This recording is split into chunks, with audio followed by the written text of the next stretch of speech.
দক্ষিণবঙ্গের বন্যা পরিস্থিতি নিয়ে ফের রাজ্যকেই দায়ী করলো বিজেপি। দিনে দুবার ব্যবহার করো স্টপেজ ক্রিম আর নিজেকে রাখো এভারগ্রিন। কেয়াশের আরোমা থেরাপি স্টপেজ ক্রিম আর খুঁজে পাও নতুন আমিকে। ডিভিসির ছাড়া জলে নয়, রাজ্যের জলাধার থেকে ছাড়া জলেই বানভাসী হয়েছে দক্ষিণবঙ্গ। ময়ূরাক্ষী, অজয়, কংসাবতী এবং সুবর্ণরেখা জলে ভেসেছে রাজ্যের বিস্তীর্ণ অঞ্চল। রাজ্যের 4টি জলাধার থেকে ছাড়া জলের পরিমাণ ডিভিসির থেকেও বেশি। জুনিয়র ডাক্তারদের আন্দোলন থেকে নজর ঘোরাতেই কি রাজ্যের জলাধার থেকে জল ছাড়া হয়েছে? নথি দেখিয়ে প্রশ্ন রাজ্য বিজেপির সাধারণ সম্পাদক জগন্নাথ চট্টোপাধ্যায়ের।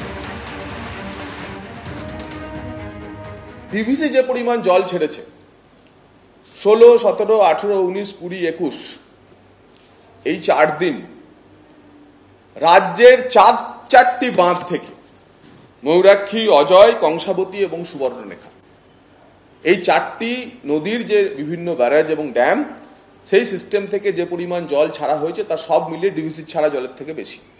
দেখুন পাঞ্চেত আর মাইথন আর এই মার্ক করা আছে, দেখুন কংসাবতী থেকে কত ছাড়া হয়েছে, তেনুঘাট থেকে কত ছাড়া হয়েছে, অজয় থেকে কত ছাড়া হয়েছে, সুবর্ণরেখা চান্ডিল থেকে কত ছাড়া হয়েছে, ম্যাসাঞ্জোর থেকে কত ছাড়া হয়েছে। ডিভিসি জল ছেড়েছে পাঞ্চেত এবং মাইথন থেকে ফুল রিজার্ভার লেভেলে। রাজ্য সরকার তার 4টি বাঁধ থেকে লাগাতার এই কনজারভেশন লেভেল থেকেই জল ছাড়তে শুরু করে। আমাদের প্রশ্ন তাহলে কি জুনিয়র ডাক্তারদের যে মুভমেন্ট ছিল সেই মুভমেন্ট থেকে নজর ঘুরিয়ে দেওয়ার জন্য রাজ্যের জলাধারগুলি থেকে পরিকল্পিতভাবে কনজারভেশন লেভেলে জল পৌঁছানোর মধ্যেই জল ছাড়া রাজ্য সরকার শুরু করেছিল। দুদিন ধরে টানা বৃষ্টি, ফলে ফের ডিভিসির মাইথন এবং পাঞ্চেত জলাধার থেকে জল ছাড়া হয়েছে। মাইথন থেকে 10,000 কিউসেক এবং পাঞ্চেত থেকে 12,000 কিউসেক জল ছেড়েছে ডিভিসি। সকাল 8টার পর দুর্গাপুর ব্যারাজ থেকে 36,550 কিউসেক জল ছাড়া হয়েছে।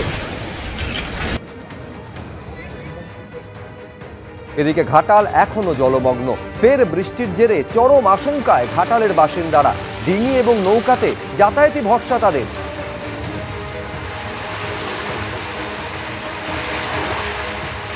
অন্যদিকে কংসাবতী নদীর বাঁধ ভেঙে জলের তলায় গোবিন্দনগর গ্রাম পঞ্চায়েতের বেশ কয়েকটি এলাকা। এখনো জলের তলায় বিঘার পর বিঘা জমি। ফের বৃষ্টি হওয়ায় চরম আশঙ্কায় বাসিন্দারা। নদী বাঁধ মেরামতির কাজ শুরু হলেও সম্পূর্ণ হয়নি বলে প্রশাসন সূত্রে খবর। এবার হুগলির আরামবাগের ছবি, খানাকুলের ছবি আপনাদের সামনে আমরা রাখবো। আরামবাগের জল কমতে শুরু করলেও বৃষ্টির ফলে খানাকুলে প্লাবনের আশঙ্কা। একাধিক গ্রাম জলমগ্ন হয়ে পড়েছে।